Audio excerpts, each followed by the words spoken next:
And a very good evening to you. Welcome to Politics 101, Thursday evening, weekend edition. Good evening to you. If you're joining us from Guyana, if you're joining us from the wider Caribbean, North America, good evening and welcome. Those of you who are joining us from London, from wider Europe, welcome to Politics 101. Welcome to Politics 101. Please, of course, share the link for the live. Let everyone know that we're on. It's a Thursday night edition. And welcome to all of you regulars. I am just coming back from Mocha, Arcadia. Went there to get a first-hand look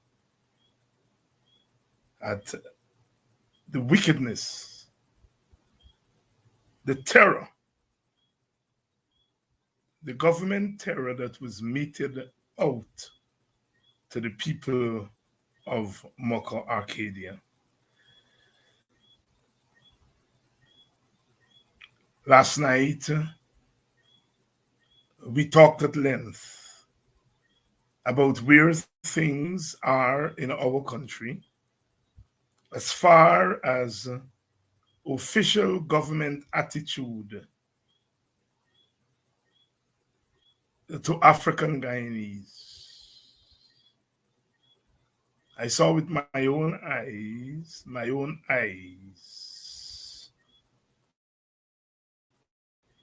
what the government did. I'm hoping to get some of that footage to show you. I know most of you would have seen because it was all over the internet, Facebook, other social media, all day today.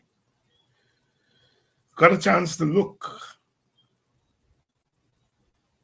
firsthand at what a government in 2022 has done to its own citizens. And what I saw today, and what I heard from the people who were directly and indirectly affected, it makes me question my own safety, my own worth as a Black person, as an African person in Guyana. We have become an endangered species. An endangered species. What I saw today was inhumanity. Inhumanity. Welcome to Politics 101. Tonight is a sad night. Sad day for our country.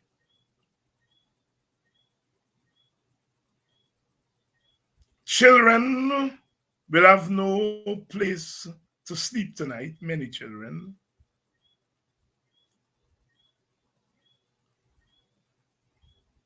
Many adults will have nowhere to sleep tonight. I watched with the people of that village at the work of the government,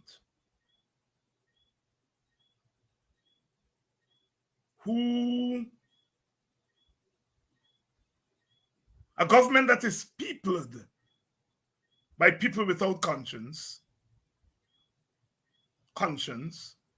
without conscience.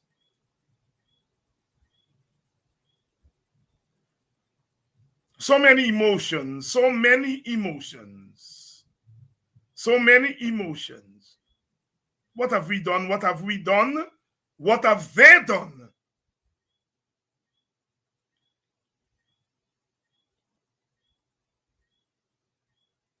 Good evening. Welcome to Politics 101. David Hines here. Reflecting on the terror. I can only describe it as terrorism, government terrorism against its own citizens, or government terrorism against people it does not consider to be full citizens of Guyana.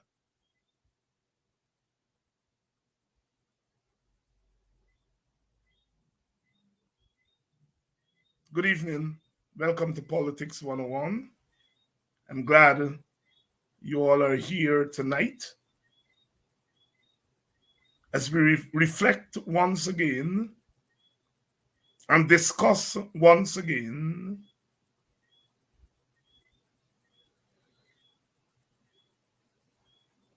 what this beast of a government is doing to some of its citizens. Good evening. There are questions that have to be asked and their answers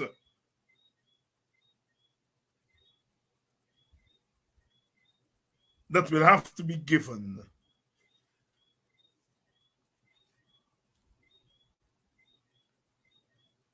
I saw for myself, which we already know,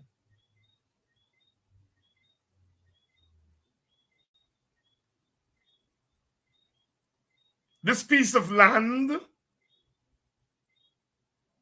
occupied by people that have been flattened, bulldozed,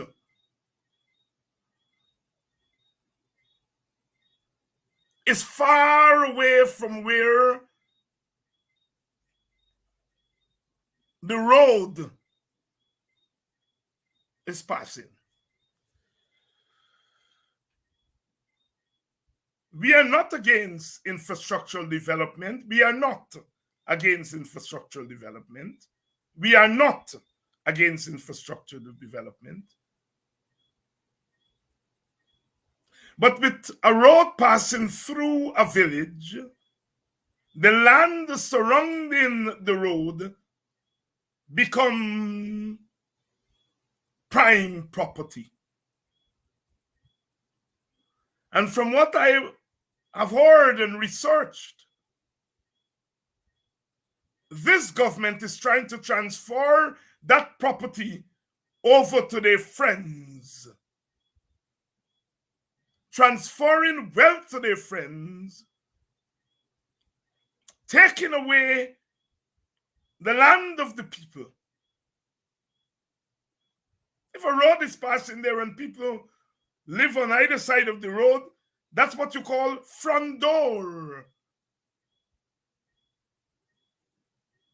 And these black people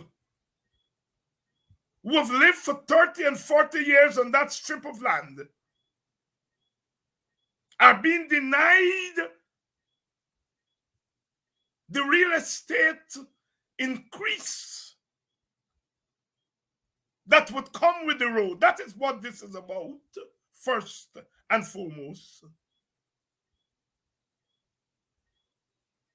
To remove people from their own land, give them a pittance, give them a few $1 million for land whose worth will increase 100, 500-fold. And because the people refuse to be bullied, the government of Guyana sent in bulldozers and policemen to terrorize the people, bulldoze their homes,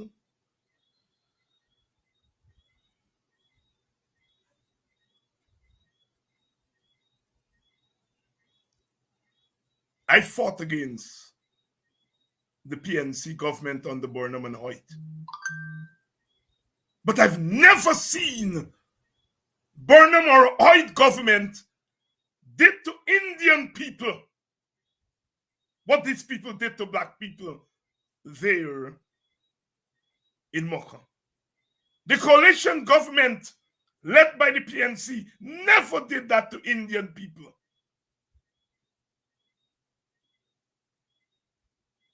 Last year in Linden, we saw with our very eyes bulldozing people's homes. We talked. But we believe that this government is humane. This government is humane. That it would not do that again. Just a few months after the government is on the rampage, it got through in Linden. And that emboldened them to take their terror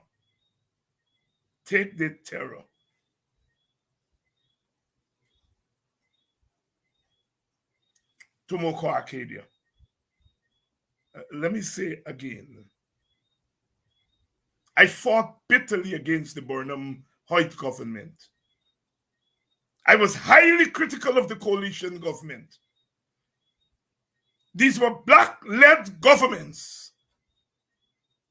But I never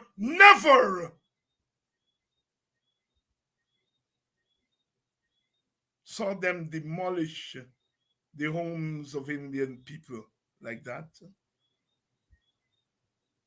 What I saw today says to me, this government is inhuman as far as black people are concerned.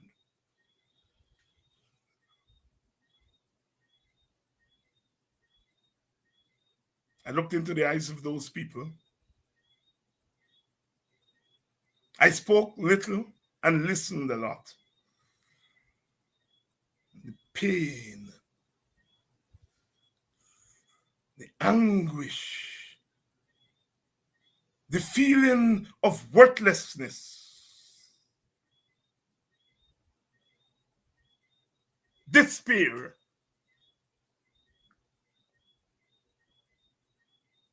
Are profound. I don't need to hear anymore. I don't need to see anymore. My worst fears as we went into the 2020 election, my worst fears, at that time I feared this outcome. I feared for black people. I feared for black people. And my fears have been borne out. What do we do? Because we have to do things. The human spirit cannot idle and quiet and inactive in the face of this cruelty.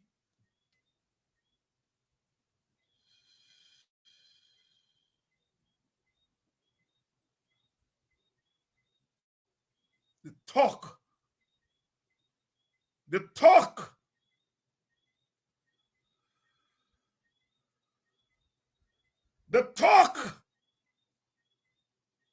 that those black men commanding the machines, the black men in uniform, I understand. I've been trying to get the piece of footage of a black man kneeling on a woman who refused to move, a black police.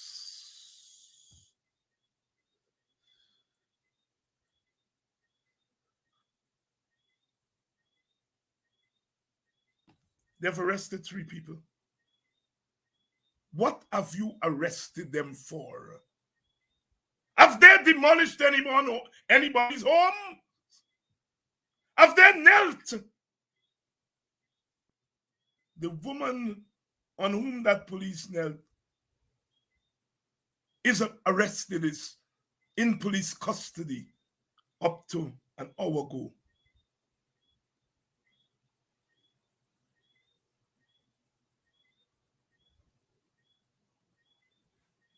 Good evening, welcome to Politics 101. We've been saying over and over on this program, over and over on this program, we can't do this no more. We can't do this no more. Let me bring in my brother Kedaki Amsterdam, who was on the ground with me, part of the WPA team that went in today. Brother Kedaki, Brother Takumo Ogunse, and myself went in as a WPA team. We met a PNC delegation there. Members of Parliament were there. Amanza Walton, Ganesh Maipal, the resident MP, Nima Flu Bess, was there. Christopher Jones was there. Senior Councillor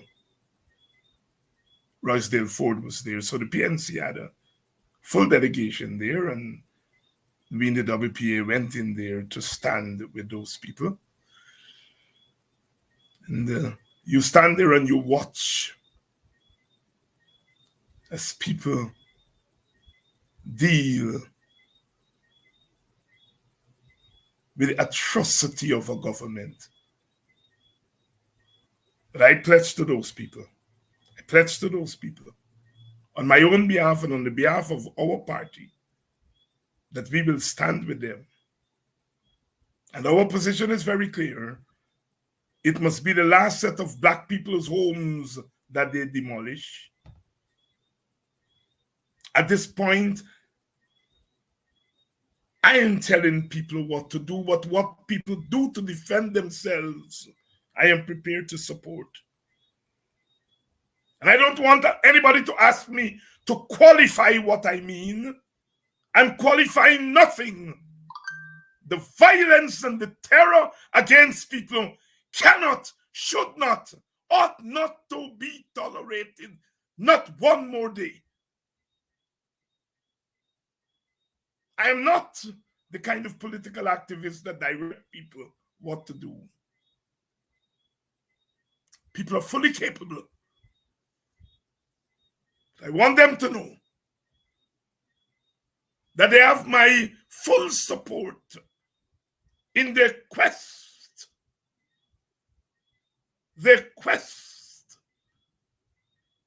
to defend themselves against state terror. After demolishing those people's homes, destroying tens of thousands of dollars worth in property. One lady had a shop. They destroy all the products. And then they call those people after and tell them that a turnkey home is ready for them, offering them $3 and $4 million. As I said on the live, it's like killing a woman or a man and call afterwards and said, I will pay for the funeral.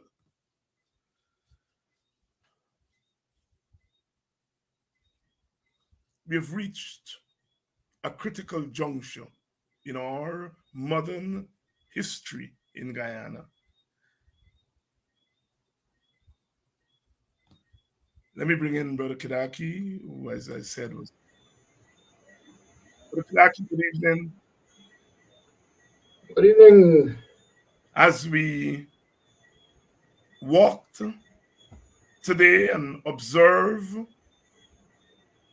what was done today and over the last few days in Mocha, we talked to those people.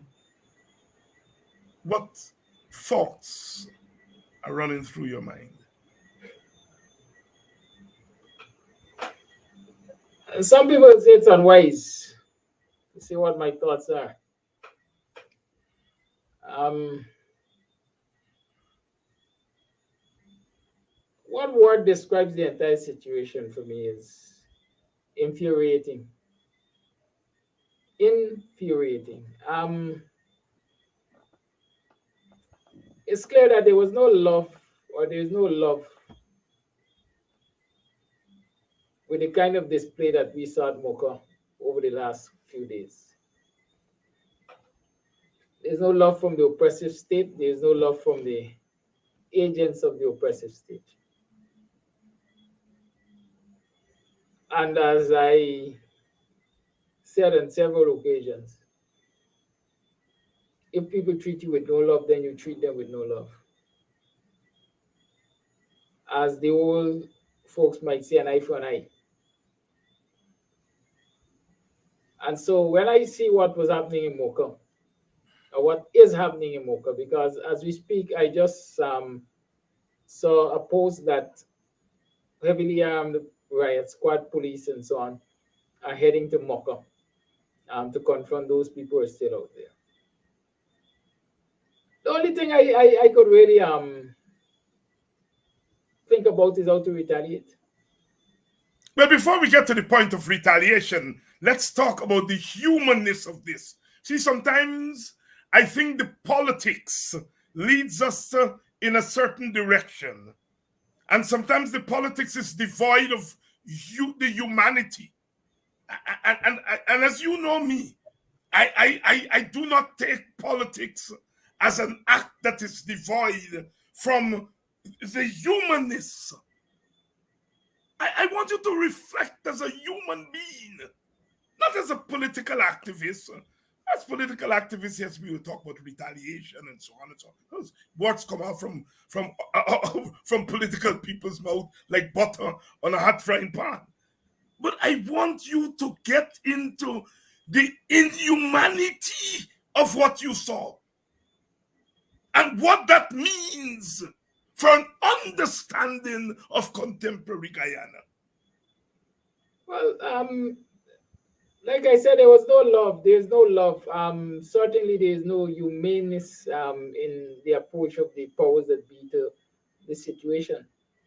When you look, listen, I have a video queue up which I will roll with your permission as a Yes, shared screen. and we're going to get to that. Yes, go ahead when you finish. Yes. Um, I listened to a woman talk.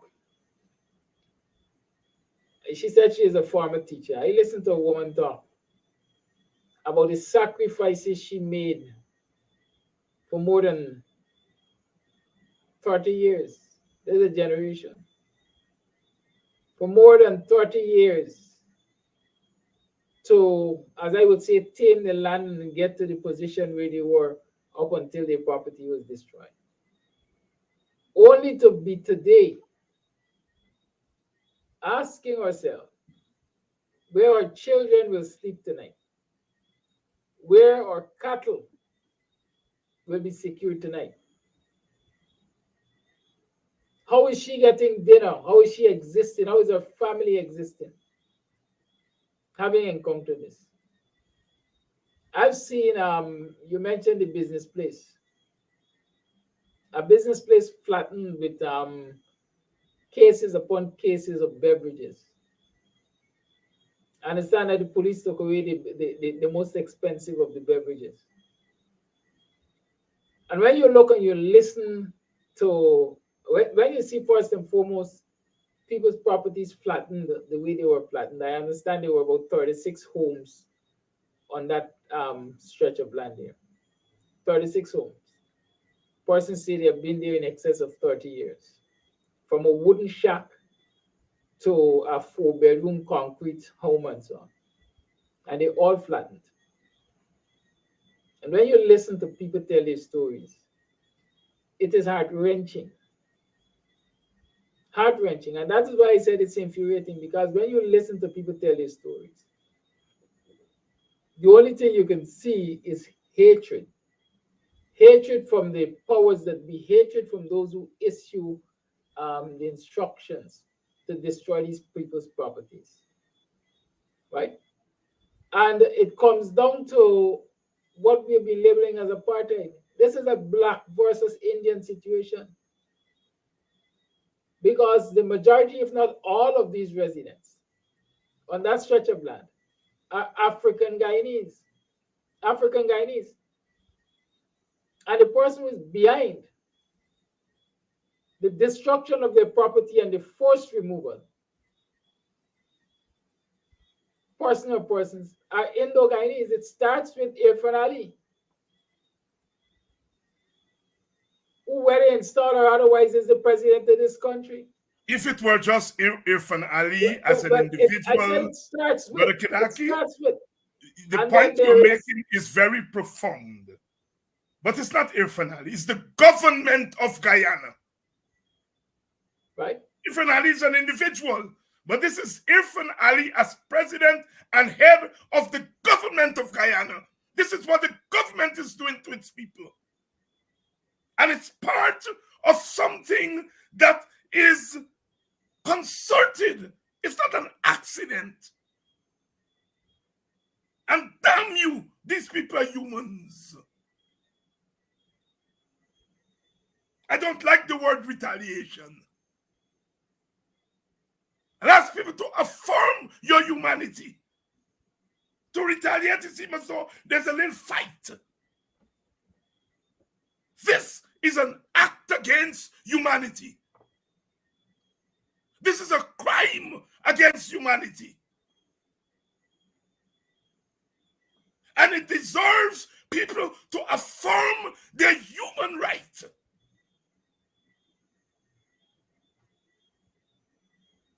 Retaliation is too small a word. It's a little fight. You knock me, I knock you back. This is more than that. It's a crime against humanity.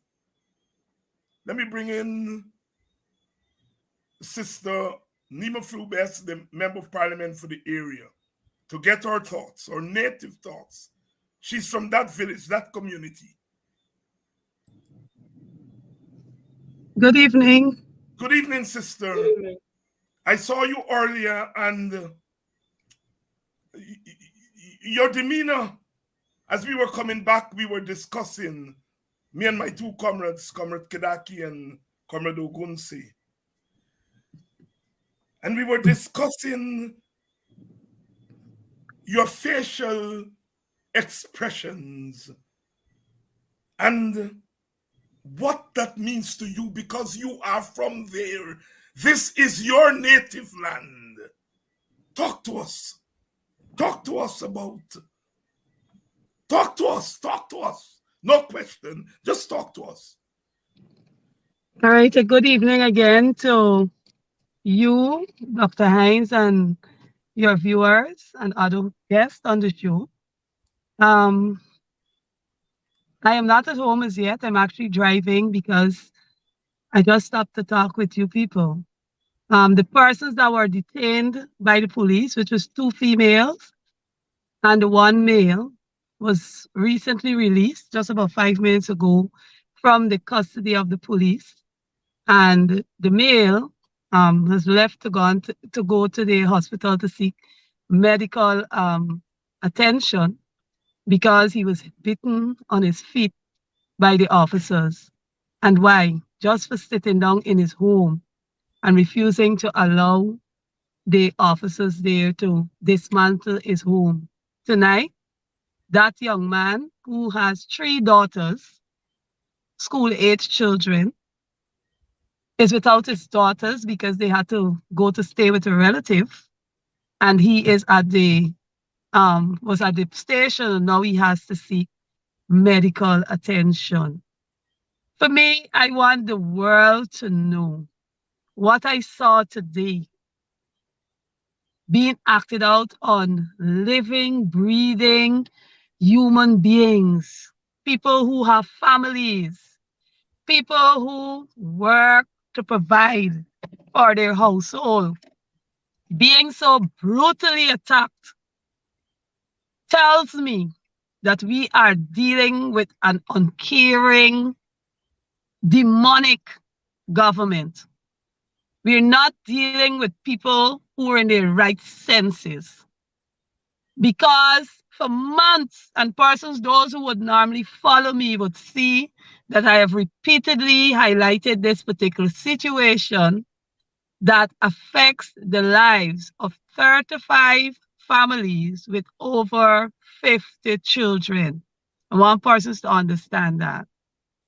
Today, what took place, the breaking down and destruction of homes of 7 families, of which a total of 32 persons make up those families. Of the 32 persons, 20 of them are children. I want our viewers to understand there are 20 children tonight who is not sure as to where they will sleep. That's why I'm on the road this late, trying to ensure that these persons are in a place where they're a bit comfortable and at least they can lie down and get some rest. We didn't sleep all night last night. I personally didn't sleep because they were coming to attack them 1 o'clock in the morning. As God would have it, we had a heavy rainfall. So they didn't come. So they came this time earlier today. And it is very heartrending for me personally because I am a resident of the Mocha Arcadia community. Cane View is an area that we grew up knowing as part of our community, as a part of Arcadia Plantation. We know that areas where a lot of childhood memories were created for a lot of the people. The families destroyed today, many of those young people are my former students. I taught them at primary school. And I would have been one of the persons behind them, encouraging them to ensure that they keep themselves gainfully occupied, get their education and their families established. I was really proud to know that I have students who took in their education, was able to create their own employment. Look at the drink shop, Chevron. I taught Chevron at Yes. primary school. Chevron have her own business, and not only the drink business, she's also into pig rearing. So all the pigs are there tonight, Yes. just at the back of the yard. Yes. Nothing else there, and all the drinks and everything is there. And Also, I want, I understand, Nima, that when the APNU government was in power and they were running classes in accounting and so forth, yes, they were telling me that she would attend those classes. So this is a progressive young woman. yeah, Go ahead. very progressive. Very, very progressive. She doesn't stop at anything. She's always on the go. She always seek advice. And today to sit to see all our labor, all our efforts to be a productive member of society being taken away, it's very heartrending. It's very hard for me. Yeah. Yes. Very, Yes. very hard. So You have a woman there? have they charged these 3 people with any offense? No, they were not charged. They were released. They were Because I would have wanted to know exactly what was the offense. we all Attempts no, are made to arrest me this morning too. they made attempts to arrest you this morning. Yes, the officer on the ground that was instructing told them that they should arrest me, and I asked him for what? It's standing and standing up for the rights of my people, which is my duty as a politician. That's why I signed up as a member of parliament.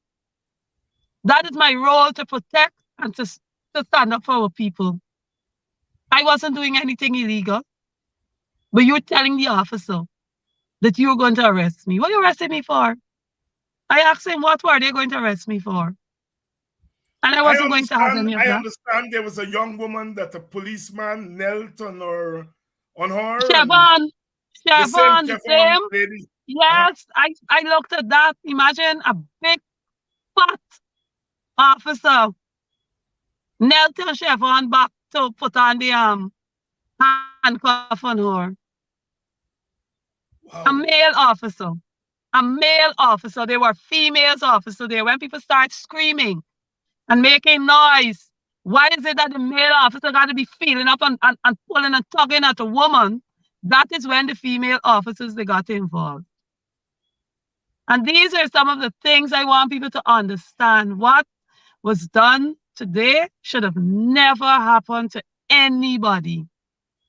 What is wrong with somebody saying, okay, the government want to remove me? And all the time we've been saying the same thing. Engage people in the right manner. The persons who took the settlements are persons who really didn't have assets on the ground as their cattle, the sheep, the goat. They depend, those persons who did not solely depend on the land for their income are the persons who run and took the negotiation or what the offers that were given.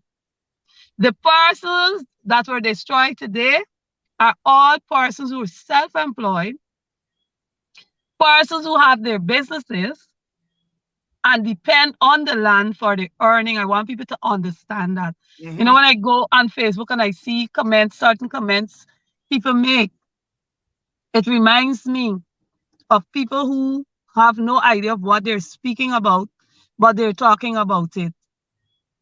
You have to be in the shoes of these people to understand. If I plant my mango tree, Roxanne got her mango trees. From her mango tree, she make her living. She make Yes. achar to sell. She Yes. got her pepper trees. She makes pepper to sell. She got her coconut trees. That's what she used to make her brooms to sell. Now you're telling her in your negotiation when you spoke to them that they must discard, sell out all of their sheep, the cow, whatever they have, sell it all out and take a house on the land. What is it that they're expecting these people to eat, to drink, or to wear? Nima, That is totally unfair. yes, yes. Let's zero in on what I call the cockishness that's going on here. The road is far away from this piece of land, very far Yes, away.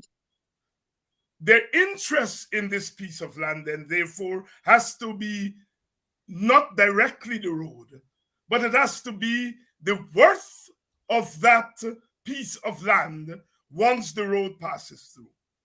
So those people who are there, as they say in economics, a road is passing, you happen to have front door access. What they're yeah. doing, it seems to me, is taking away the front door access that those people have, give them a little small piece, and then turn that valuable real estate over to their friends. Am I wrong? Am I exaggerating? No, you're not exaggerating. That's exactly what is going on. Exactly what is going on. Because in their minds, Black people should not be where they can be economically empowered. There That's you the go. truth. That's the reality. I have a map that housing got, the exact map. Caneview, when they have the map laid out, is a part of Mocha Arcadia. That's how they put it. And I would say to people, the front part that they call Horsted and we know is Arcadia Plantation. Yes. But that's a whole nother story. So the little piece that is there, Caneview, I have the map. I'm going to ensure that it is published to show that that area was deemed a part of the Arcadia Plantation. That's the first thing. Now, because you're taking a road there, and what people need to understand, there's also another bridge way down the line in the Barwell North area that they're flooding on purpose. That was constructed under the coalition for the road. But that was abandoned because if they had constructed the road at that end, the farmers of Mocha Arcadia community, from as far as 13 Field, would have just got to walk out with the produce and they can sell to people as they pass. So that was abandoned. I don't know when they're going to bring it up. I think they will bring it up because they want the lands there too. And so they start with the road here. I don't know if people are aware, the only set of people that had to remove for the construction of this new road is the people at Caneview, all the Yeah. Black people there. Nobody else. And if you drive and you check, their homes very close to that said area, but they did not have to remove. And it's a whole width of canal between the road and the Caneview And we residents, can a tell whole canal width. And I still don't, it really goes to speak to marginalization uncaring, racial practices by the government. I saw that there were some statements posted out by the president. The ministers were talking. It's amazing when you sit and you listen to people who just running the mouth, as I would say. Two ministers and Ministry of Housing running the mouth and making statements, and they don't have no idea, no clue about the history and the development of that area. But they just our minister know that the people are squatters. They know that this is supposed to happen, and the people doing this and the people doing that. But we will await, Comrade Hines, to see who they think they will bring there. There you go. Who they think they will bring there. There you go. To do business. There you go.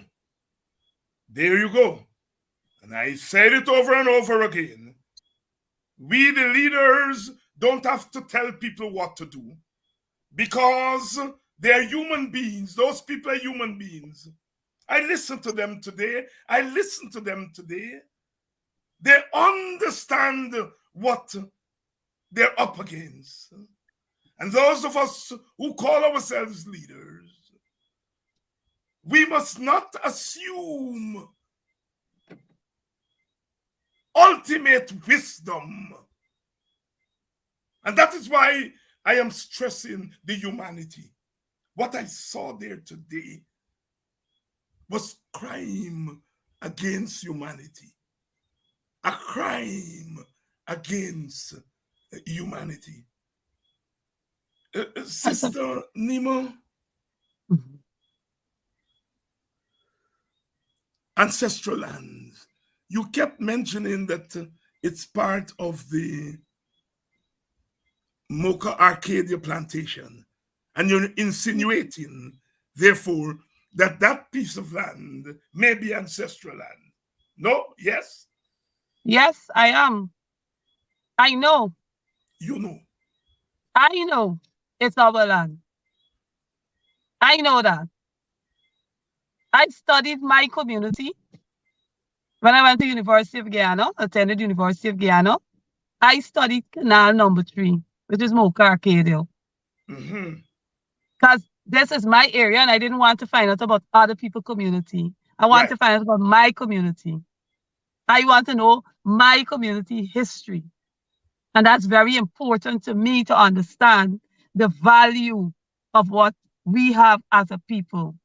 It's very, very critical. And like I said, it is very sad to see what has taken place here today. One of the things I want the viewers to know, today, as I sat and I stood there and I looked helplessly, but prayerfully. Helplessly, but prayerfully.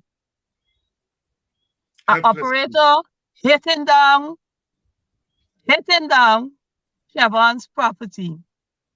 And if hitting it down wasn't one thing, with everything inside, all the drinks and everything, if that wasn't enough, if the operator went to the extent of digging a hole to bury some of the stuff for that woman.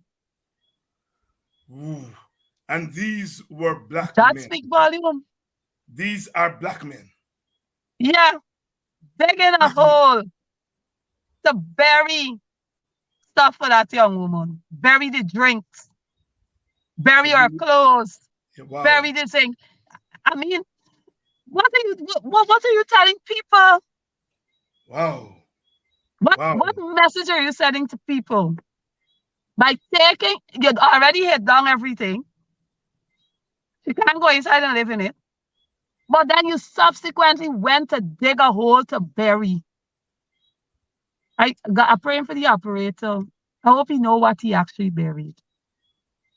Member of Parliament, as we wait on Brother Kedaki Amsterdam to come back on, there is a short video that he has put together. While we await Brother Kedaki, Sister Nima, tell us how people in the community are taking this. What's the mood? What's the feeling? It's a very sad, solemn, mood. And like I said, just came back from the area. People are still standing out on the road. Yes. People are still visiting the area because the memories, people who knows our history in Mocha Arcadia. Caneview is a place to be for Easter. Yes. Yes. Caneview is a place to be to have so much fun. I have some photographs at home because I always do a photographic exhibition of my community. So I take pictures randomly, different things happening. I have a picture of young men riding bicycle race right at the back there and playing sallout and swimming in the same canal that they broke down all the bridges over. You know, so many memories people can speak of that area, and so it it brings a very sad, solemn moment to our people and to our people who actually care. The Sister people who Nima, actually care. Nima flew It, best member of you know, parliament. Sister Nima, stay with us. Brother Kadaki, you have a video there for us to look at. Go right ahead. Let me I think I don't know how bring this this works. stuff up.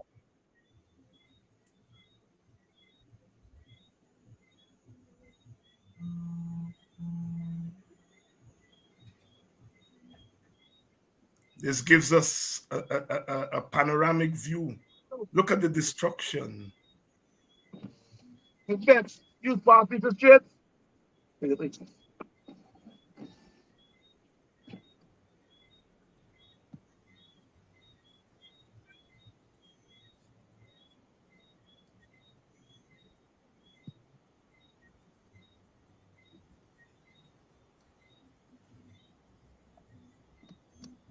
There are people there. Look at the destruction.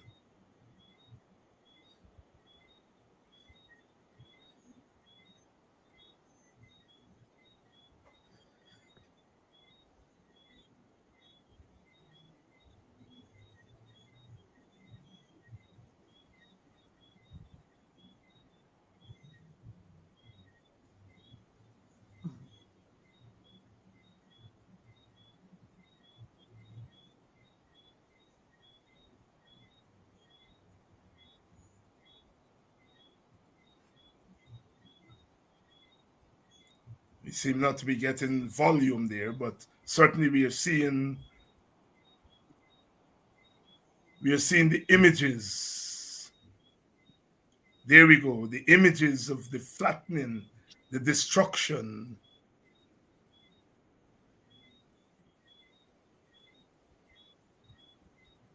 Those who give the orders for that kind of action cannot be human beings. They cannot be human beings. And their ways and means of negotiating with your people, talking to your people, rapping to your people, hugging them. No one is against development. We are not against development. But if you have to destroy a piece of the human spirit, look, look, look, look. This is not just destruction of property. This is destruction of a piece of the human spirit. Look at that. This is not just flattening buildings, it's the meaning. These people are not worth.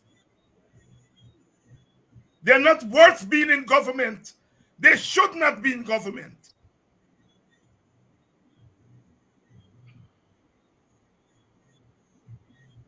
They should not be in government. As I stood with that lady watching at her home, and she's speaking to me and explaining to me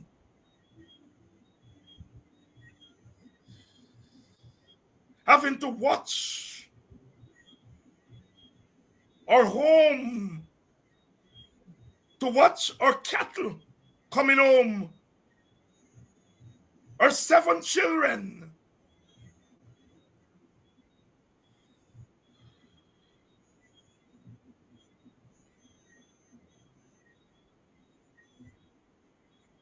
It's too much. It's too much. It's too much. It's too much.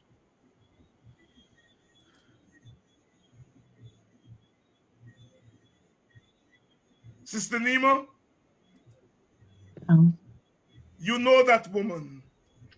hmm, You know her. She said she was a school teacher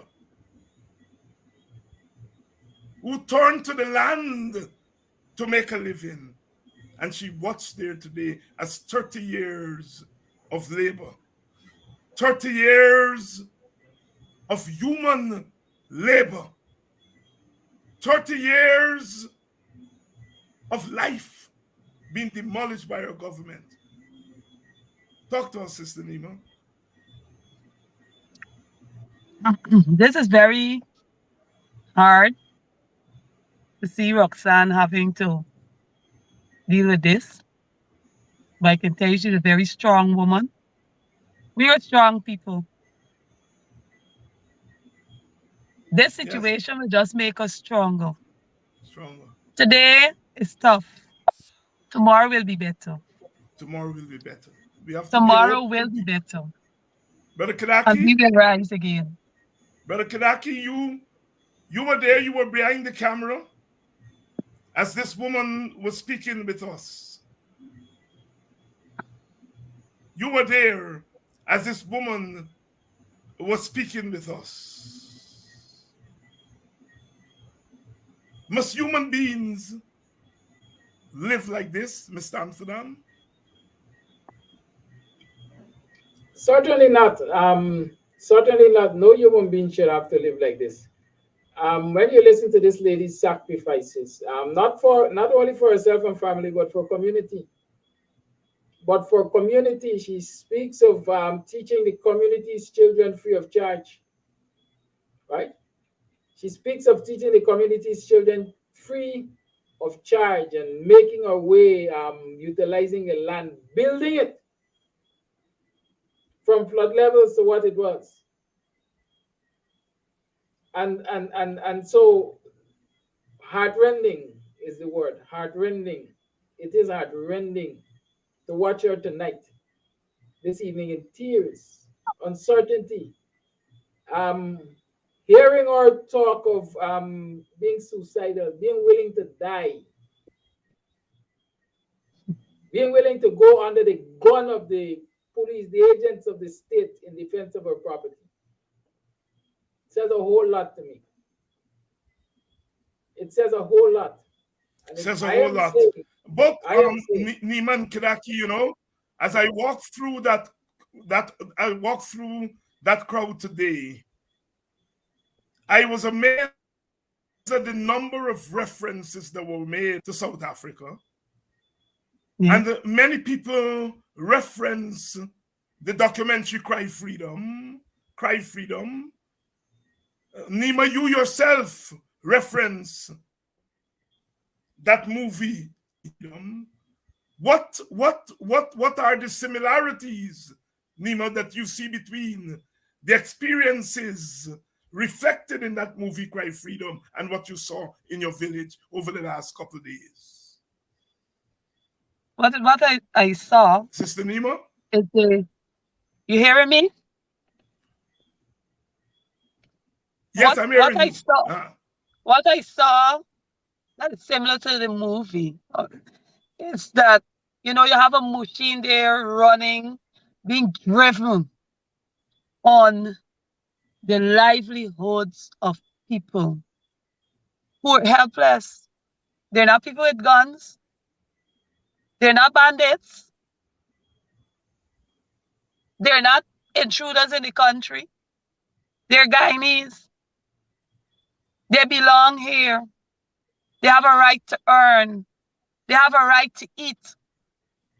But the state used its resources as a weapon to destroy them. And I see all those young people just running, just like in the movie, with the school children coming out. I saw children crying. I remember the grandchild that came home, two of them, and go to the grandmother and said, "So, Granny, where we going to sleep now?" We ain't got house. I have the image in my head of the child who came out of the school bus the last time they attacked and started to scream uncontrollably that there was no bridge for her to go home. I have the image in my head of the police officer kneeling and taking advantage of Chevron in the mud. These are images that will not leave my mind, but they will not break me. They will not break me. We have to stand up, we have to speak out, and we have to fight this administration, which is so bent on destroying the lives of innocent people. Dr. Hines, before I take my leave, because my phone battery is going very fast, Yes. I must express heartfelt thanks to every person who offered prayers call, visited like you yourself and our comrade there who came into the village and walked the roads of our people to see their struggle and to listen to it. And I'm confident that once we continue to unite together as a people, we shall overcome this demonic. Thank you very much, Sister Nima Flu Bess. As we say, I said on this program, she's an example of what I think a parliamentarian should be in 2022. And we keep the images on the screen so that you all can see the emotions on the face of people. Everywhere the faces of men and women are strained and anxious. Wherever you are in your communities, they're coming to your community. They're coming. The time is now to begin to put up barricades. They're coming to your community. The people of Denamstel have invited us to visit with them. And those of you from Denamstel here, we will be coming to Denamstel on Saturday morning because we have to begin to protect our communities. We don't have to wait until, we should not wait until they show up with their guns. If you're from Denamstel and nearby, myself, Brother Kidaki, and a delegation from the WPA will be visiting Denamstel at the invitation of a group of people in the village. We'll be coming there to speak with you, to hear from you, and to begin to mobilize you to defend your community long before the strange invader comes. So that Saturday morning at around 9-10 o'clock, the organizers of our visit will, of course, share the information. But for those of you who are here, we are giving you advance information. Brother Kadaki, any thoughts here as we continue to reflect on this human disaster that has befallen our country? The time has come, Dr. Hines, for African Guyanese especially to band themselves together and defend their valued assets. Because as is evident in Mocha, the PPP administration is contemptuous and wicked and vindictive against Black people and believe that they should not have anything of value. And it is that belief, that mindset that is causing them to treat the people of Caneview the way they're treating them. It is a sickening thing to learn that all of this destruction of 31 homes is being done in the interest of perhaps securing the favor of one family in this country. My sources tell me that it is the Mohammeds who have used 45 or $54 million to do a road in Mocha in exchange for that plot of land from the government of Ghana.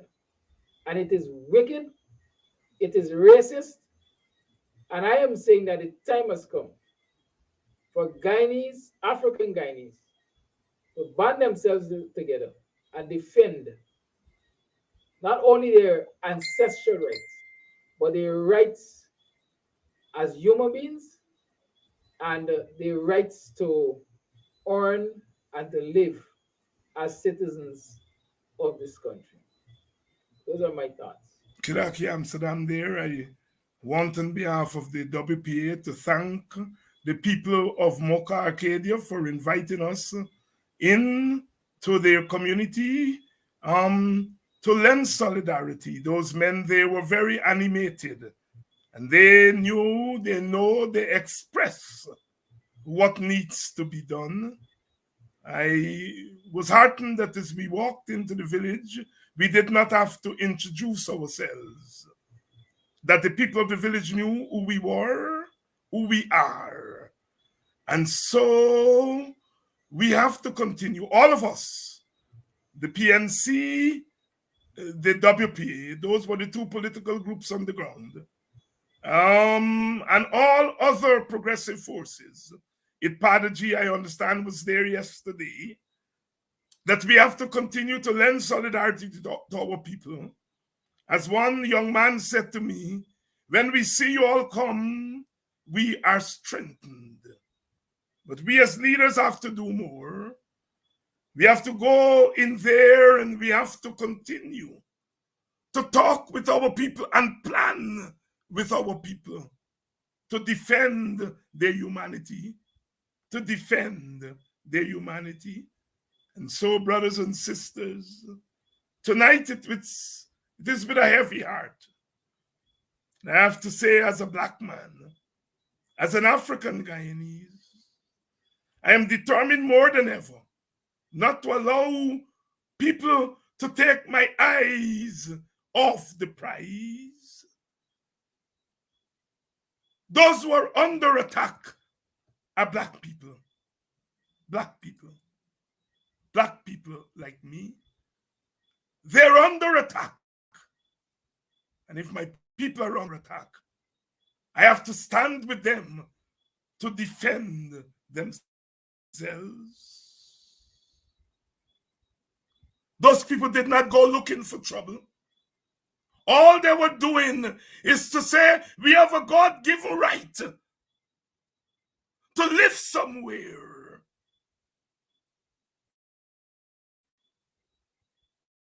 And a government have the right to live where they want to live on their ancestral land.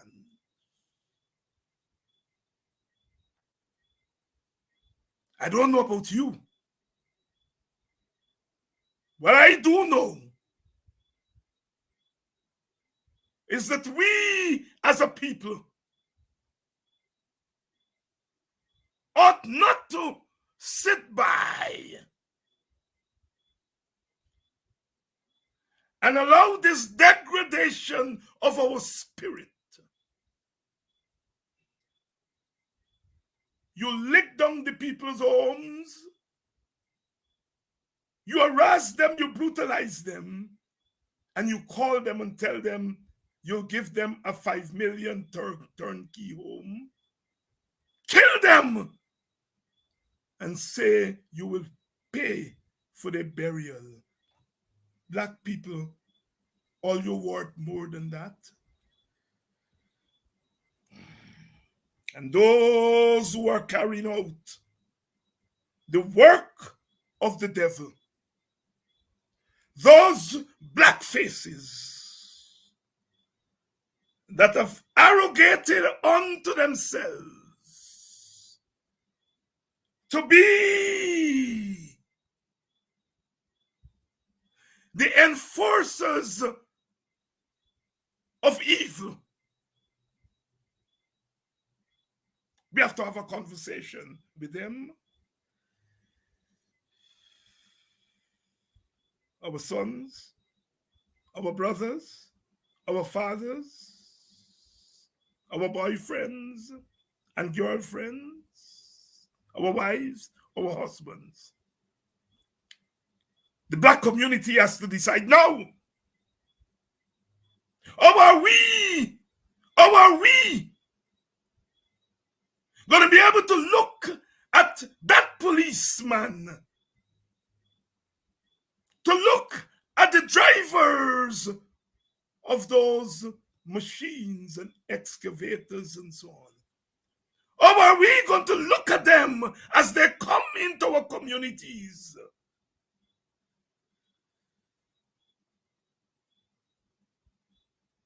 We have to have an internal talk.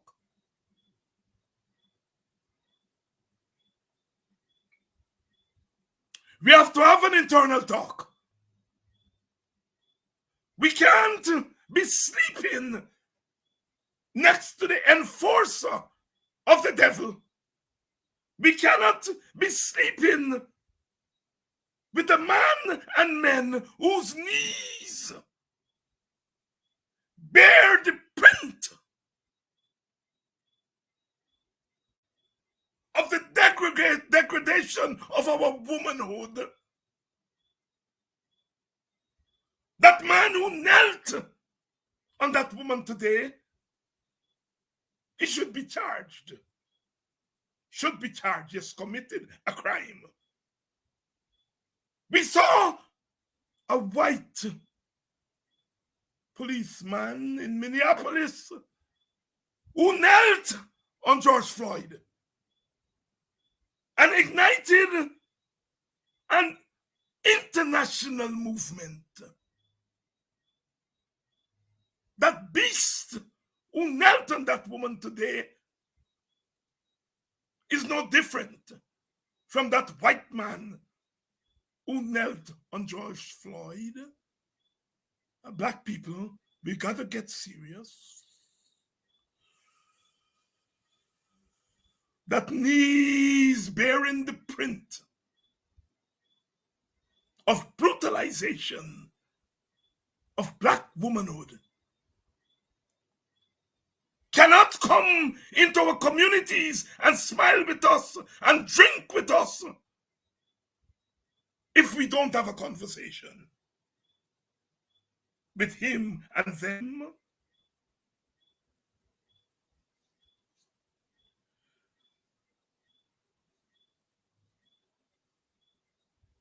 We have been restrained.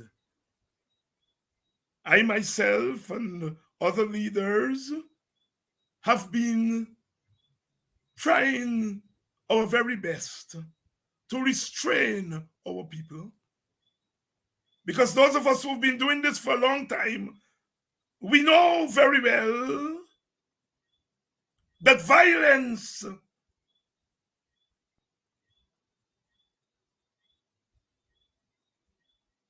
can be something that destroys all of us. We know that. We know that. That is why we have been restraining our people. But how long can we continue? We are not firefighters that the PPP start their fires and expect people like myself to go to our people and tell them to be calm, to be restrained, to be non-violent.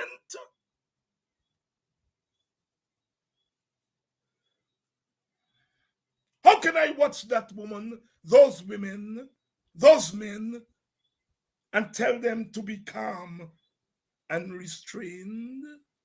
How can I watch them? Who feels it knows it. We are at a critical point. This government has to decide whether it wants black people to live as equal people or it wants to drive us again into the plantation.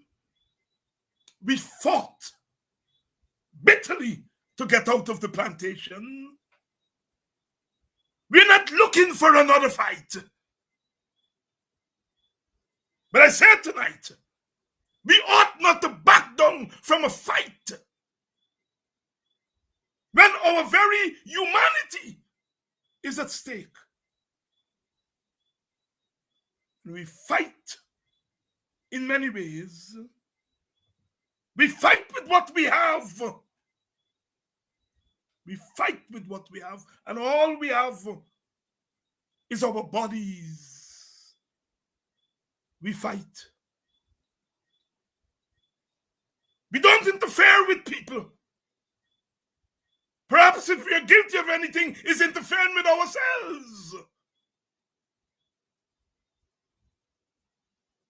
So to talk, those Indian comrades who talk about black post-election violence, have black people flattened the homes of Indians? Did the Burnham government and the Hyde government and the Granger government, did they go into Indian villages and treat them like scums? The post-election violence that they talk about black people inflicting on Indians, it's right before their eyes there. I don't have guns. I don't have bombs.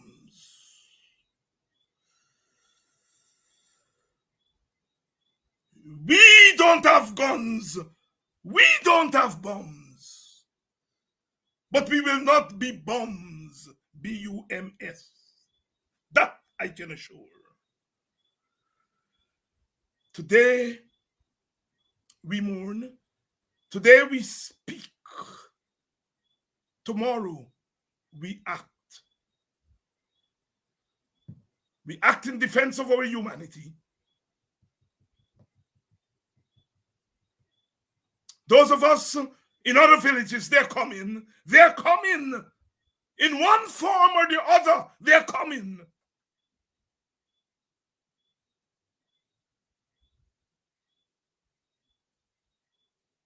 Our brother Martin Carter said, death must not find us thinking.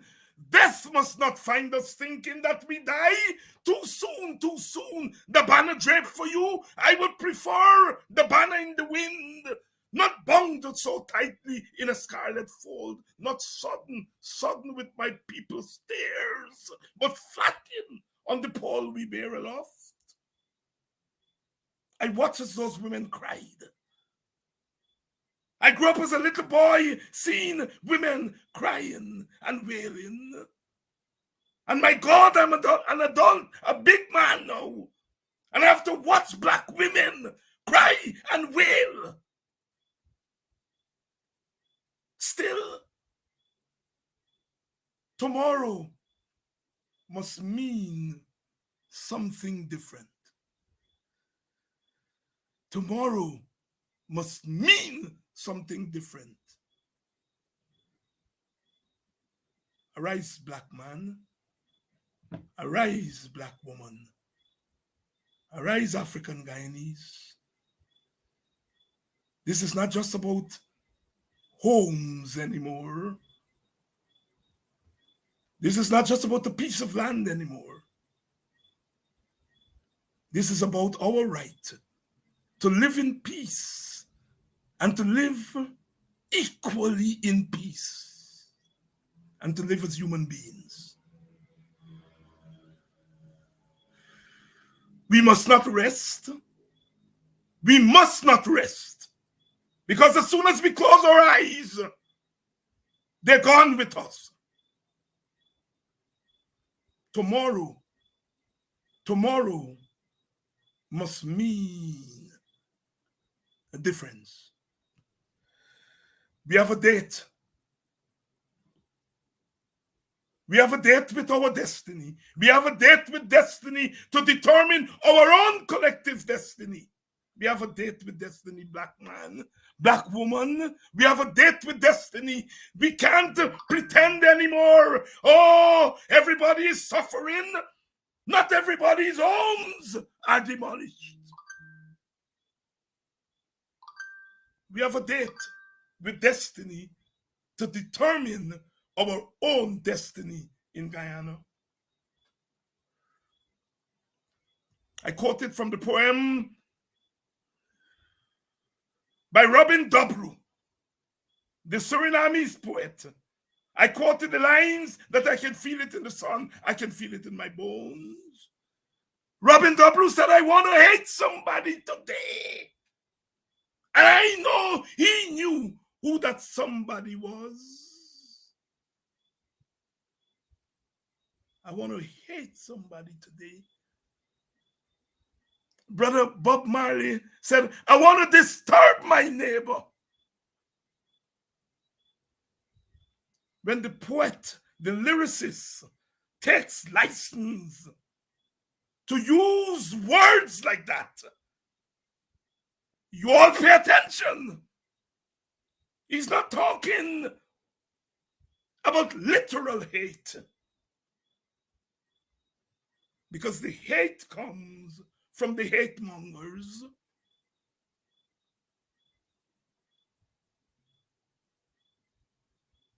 You all are not alone. The people of Mocha are not alone, ought not to be alone. That we know. I'm gone. I'm gone for tonight. To refuel, to come back tomorrow. To continue God's work. And the work of our ancestors. But more than that, our own work. This is about survival. Survival. We've been in the lion's den before. We have died many times. We died on the shores of Africa. We died on the plantations of the Americas. But every time we die, we find a way to rise. Our date with destiny, you all begin to talk to them young people. They have to join this struggle. This is not about David Hines and Aubrey Norton and whoever else. This is about us as a people.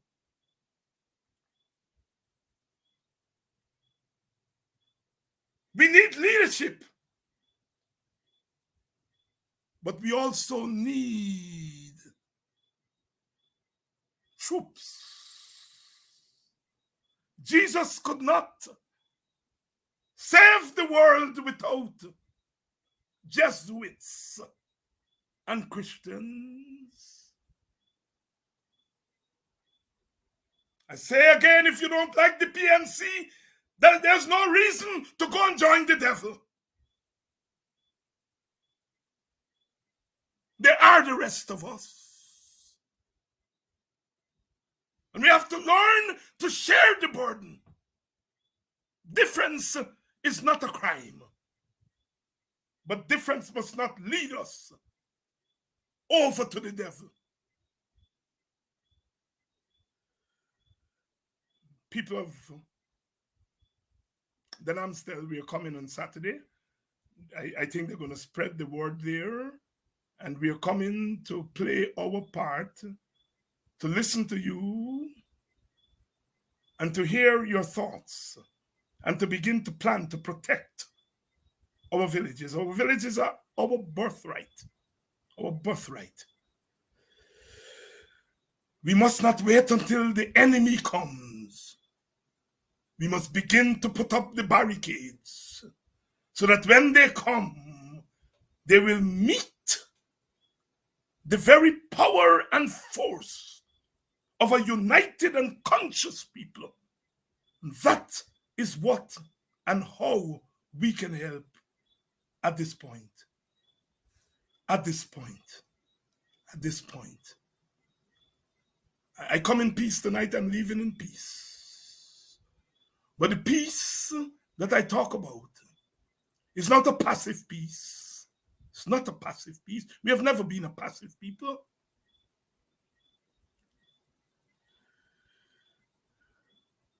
We go tonight with a heavy heart. With a heavy heart. But we know tomorrow it has to be new. Our date with destiny